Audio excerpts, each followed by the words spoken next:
Buletin Didik 22 April bersama saya Zati Zubair. Salam hormat dan salam sejahtera. Kerajaan mengumumkan pemberian bantuan khas keuangan Aidilfitri sebanyak RM500 kepada semua penjawat awam grade 56 dan ke bawah serta RM250 kepada pesara kerajaan.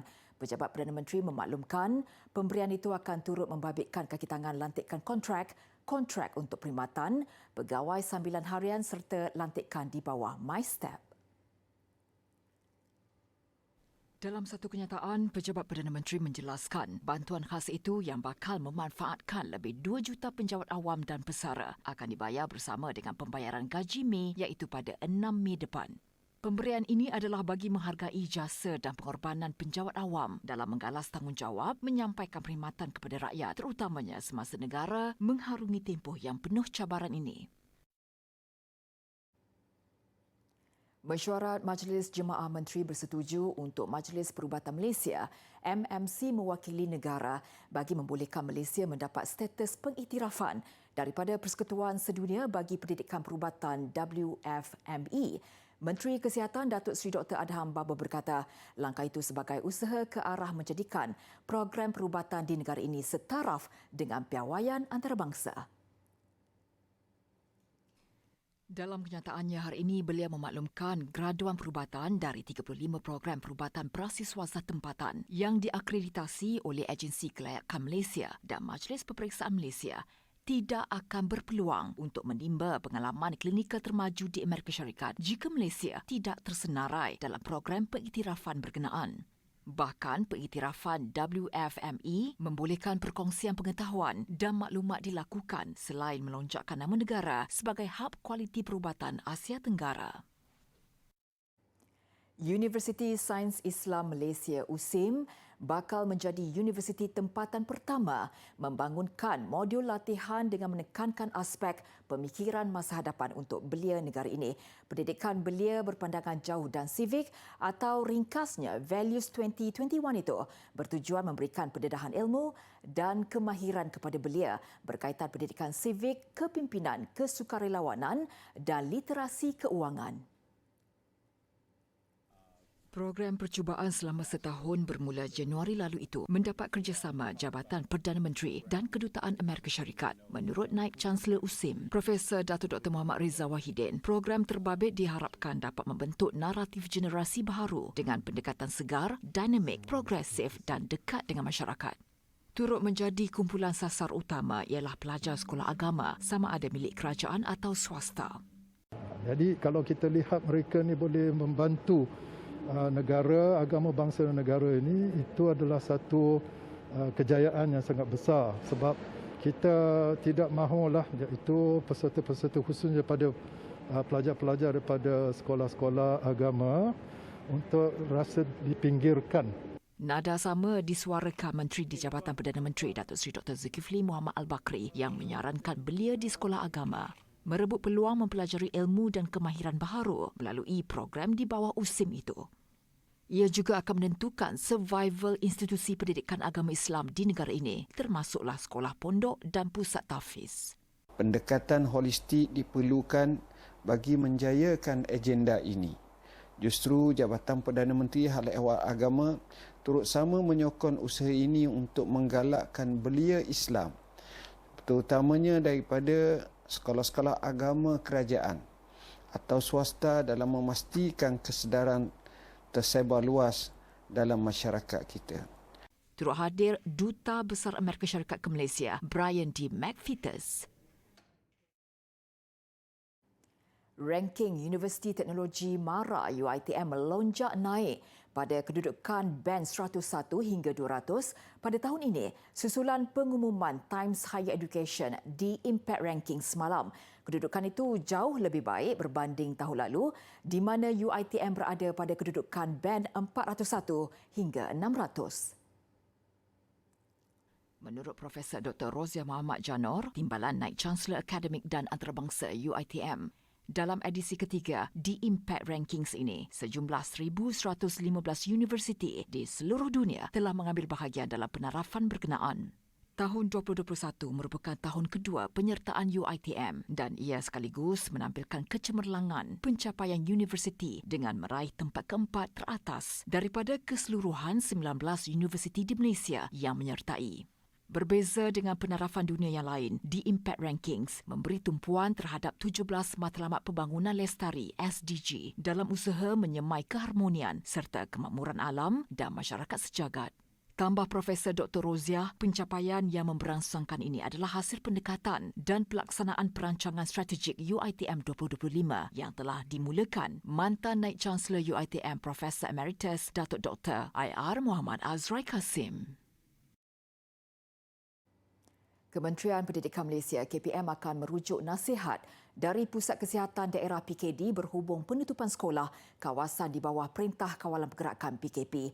Menurut Timbalan Menteri Pendidikan Muslimi Yahya, sebarang keperluan dan arahan penutupan sementara kelas atau sekolah akan dipertimbangkan selepas penilaian risiko oleh PKD.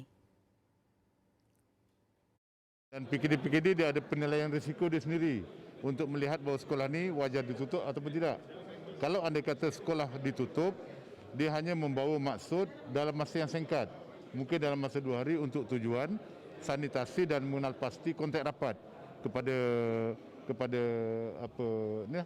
pesakit COVID lah. Dan kita kena juga tengok jangkitan ini berada di mana? Di sekolah ataupun di luar, ataupun pelajar itu berada di sekolah ataupun pelajar itu berada di luar. Muslimin berkata dalam program Malaysia Prihatin bersama warga pendidik negeri Selangor semalam. Program ini bertujuan memberi penjelasan kepada masyarakat berhubung inisiatif dan langkah-langkah yang diambil kerajaan dalam menangani COVID-19 dan imunisasi kebangsaan. Ia juga sebagai medium komunikasi dua hala yang bersifat neutral untuk mendalami permasalahan yang dialami oleh rakyat dari akar umbi. Kerajaan bersetuju melanjutkan tempoh pegangan pajakan bagi Sekolah Menengah Kebangsaan Konvent Bukit Nanas di Ibu Negara untuk tempoh 60 tahun. Pejabat Perdana Menteri dalam satu kenyataan berkata, kebenaran lanjutan itu diberikan khusus untuk tujuan pendidikan sahaja. Keputusan dibuat setelah mempertimbangkan permohonan lembaga pengelola sekolah berkenaan untuk menyambung tempoh pegangan pajakan tanah tapak sekolah itu yang tamat pada 6 September ini. Ia juga dipersetujui bersama hasil perbincangan antara Ketua Setiausaha Negara, Pengarah Tanah dan Galian, Wilayah Persekutuan serta Wakil Lembaga Pengelola SMK Konvent Bukit Nanas.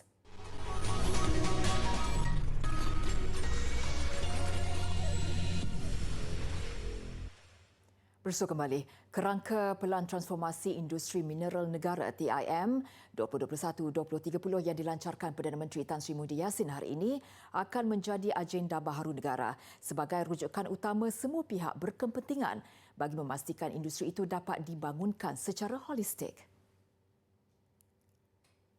Menurut Perdana Menteri, permintaan terhadap pelbagai jenis mineral terus meningkat dengan drastik seiring kemajuan pesat revolusi industri 4.0. Malaysia sebagai sebuah negara yang kaya dengan hasil mineral perlu bijak mengambil peluang untuk meneroka serta membangunkan sumber yang dimiliki. Sumbangan industri mineral kepada keluaran dalam negara kasar KDNK dijangka meningkat kepada RM29 bilion menjelang 2030. Namun demikian, meskipun kita bersetuju dengan kepentingan mineral dan manfaatnya pada sosioekonomi, tidaklah bermakna kerajaan membenarkan aktiviti dalam industri ini dijalankan tanpa kawalan. Cabaran yang masih dihadapi di seluruh dunia dan perlu ditangani dengan berkesan ialah untuk menguruskan industri ini tanpa menyebabkan kerosakan kepada alam sekitar dan gangguan kepada kehidupan. Berdasarkan data Jabatan Perangkaan Malaysia pada 2019, sumbangan sektor mineral kepada KDNK masih kecil iaitu RM9.9 bilion atau hanya 0.7%. Bagaimanapun, beliau yakin daya saing industri mineral dapat ditingkatkan setanding negara perlombongan maju lain seperti Amerika Syarikat, Perancis, Jepun, China, Australia dan Kanada. Pada majlis sama, Perdana Menteri turut menyaksikan majlis menandatangani dua memorandum persefahaman MOU antara Jabatan Mineral dan Geoscience JMG dengan Randhill Berhad serta JMG bersama Malaysian Chamber of Mines. Malaysia berpotensi menjadi hub penting di peringkat global dalam pembangunan industri mineral pada masa akan datang jika industri itu dipacu dengan matlamat yang jelas. Menurut Menteri Tenaga dan Sumber Asli Datuk Seri Syamsul Anwar Nasarah, negara ini mempunyai kepelbagaian sumber mineral mencecah nilai 4.11 trilion ringgit yang mampu menjadi sebahagian penyumbang utama kemajuan ekonomi negara. Kajian awal JMG menganggarkan nilai sumber mineral logam adalah 1.03 trilion ringgit, mineral bukan logam 2.96 trilion ringgit dan mineral tenaga pula bernilai 0.12 trilion ringgit. Namun begitu, dalam kerancakan untuk meneroka potensi bahan mineral ini, industri mineral tidak kecuali dipandang sebagai industri yang memberi impak kerosakan terhadap alam sekitar, sistem biodiversiti negara dan kesejahteraan masyarakat setempat.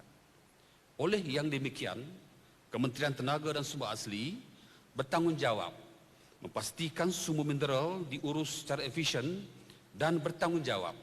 Tambahnya, kerangka pelan TIM 2021-2030 bertujuan mengarus perdana pengurusan industri mineral bagi mencapai pembangunan mampan dan mengukuhkan asas ekonomi dengan menjadikan sumber mineral sebagai sumber kekayaan baharu negara.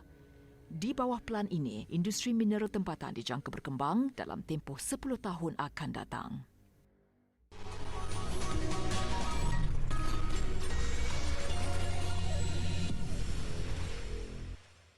Dalam usaha menggalakkan amalan membaca Perpustakaan Negara PNM dengan kerjasama Majlis Pengarah Perpustakaan Awam se-Malaysia menganjurkan program Jom Baca Bersama 10 Minit 2021.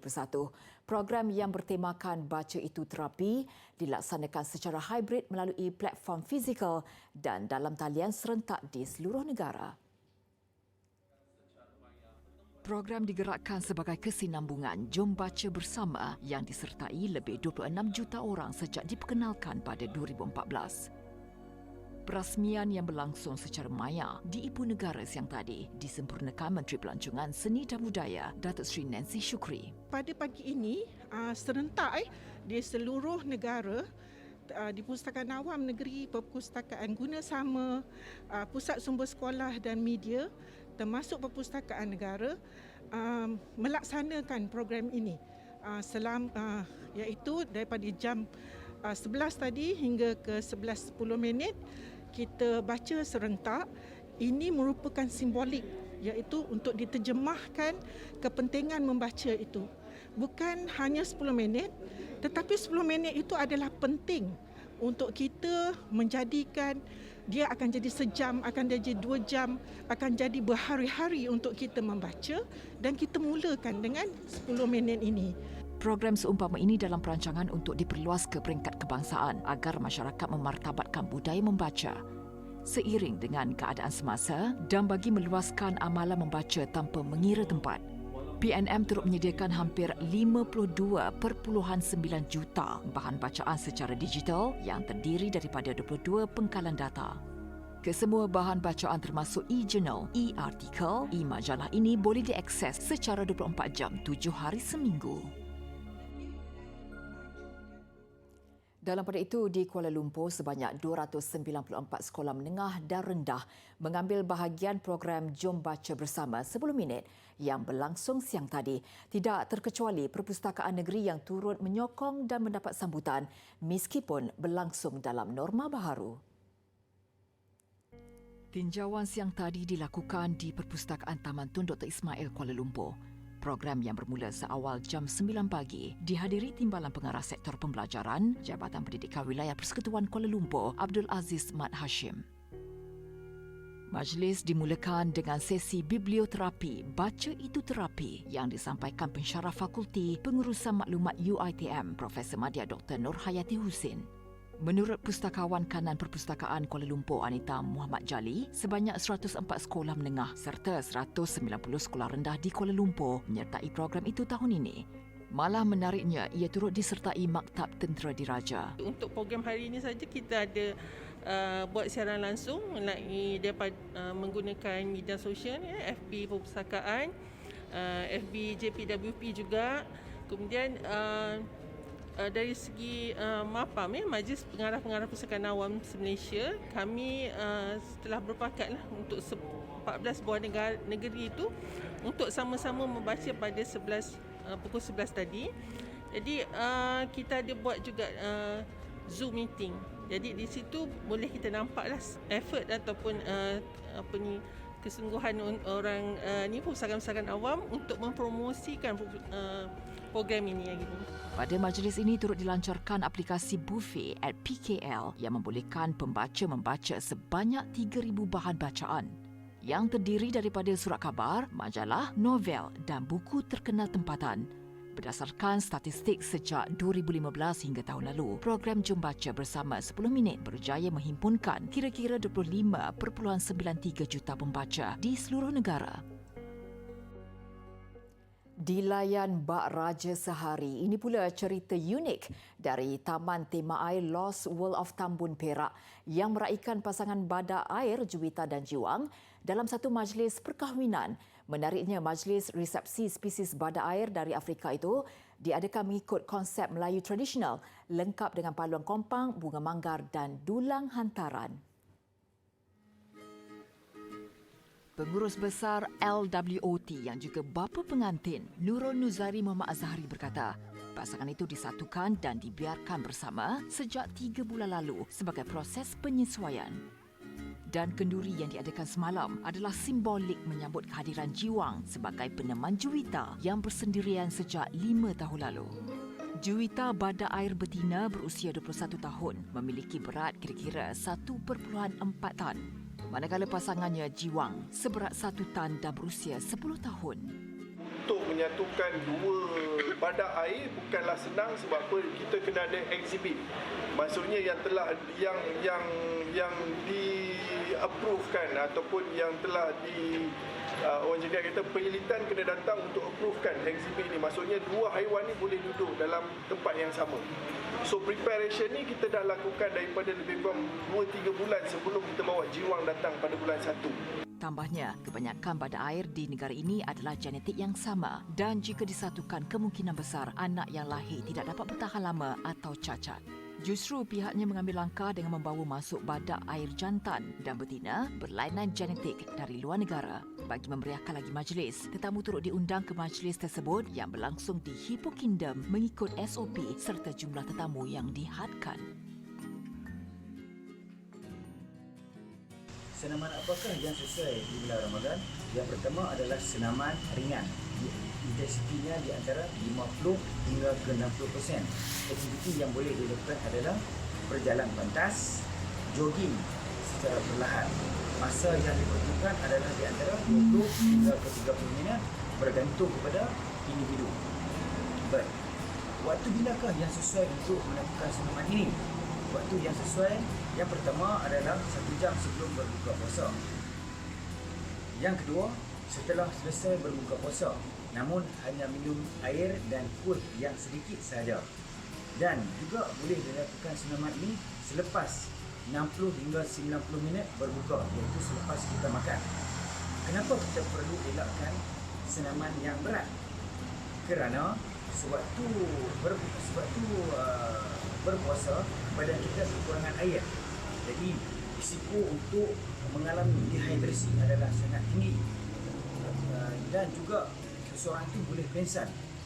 Namun bagi seseorang yang ada sejarah penyakit jantung, risikonya adalah sangat tinggi dan berbahaya.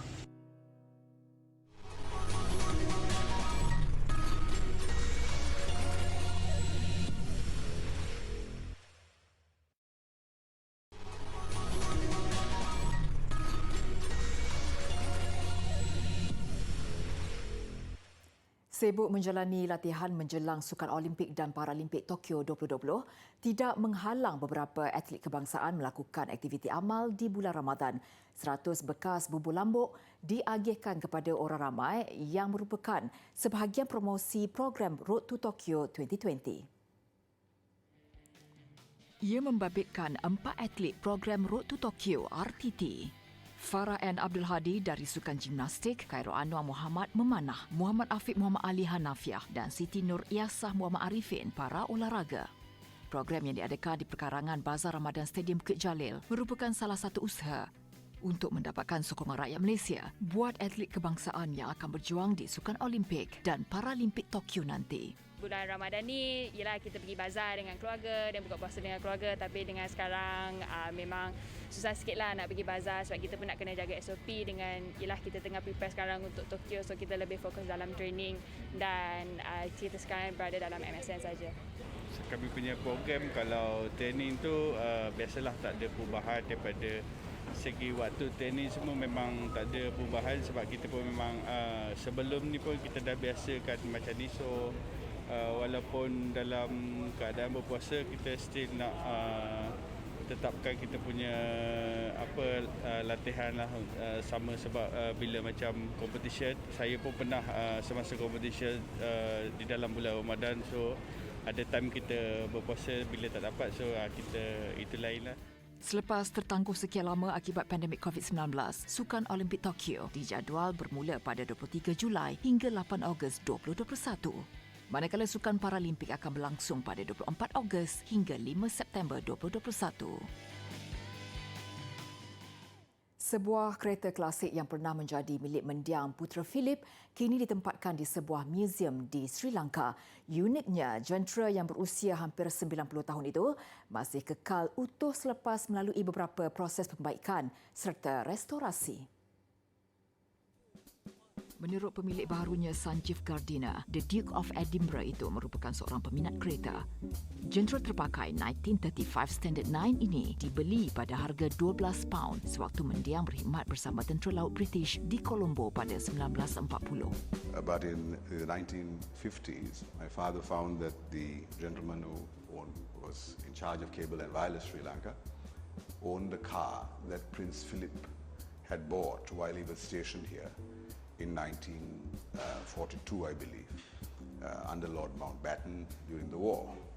And he bought this car in 1942 for a grand sum of £12. And he paid for it in installments. Mendiang kali pertama memandu jentera berkenaan dari Colombo ke pangkalan tentera laut di Trincomalee pada jarak 260 km. Meskipun kereta ini masih berfungsi dengan baik, namun kerana kos insurans yang terlalu tinggi, memaksa jentera klasik ini direhatkan. So we've tried to preserve it as best we can, and I suppose as with all old cars or anything that is old, it does require, and then you also try to preserve some of its original quirks. Semakkan pada jarak keseluruhan di mita, kereta ini telah bergerak sejauh 93,000 km.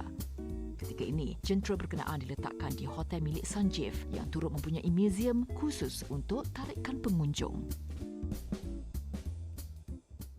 Aksi perlumbaan mini bike mengakhiri buletin didik malam ini. Dengan itu saya Zaiti Zubair, salam hormat dan Assalamualaikum.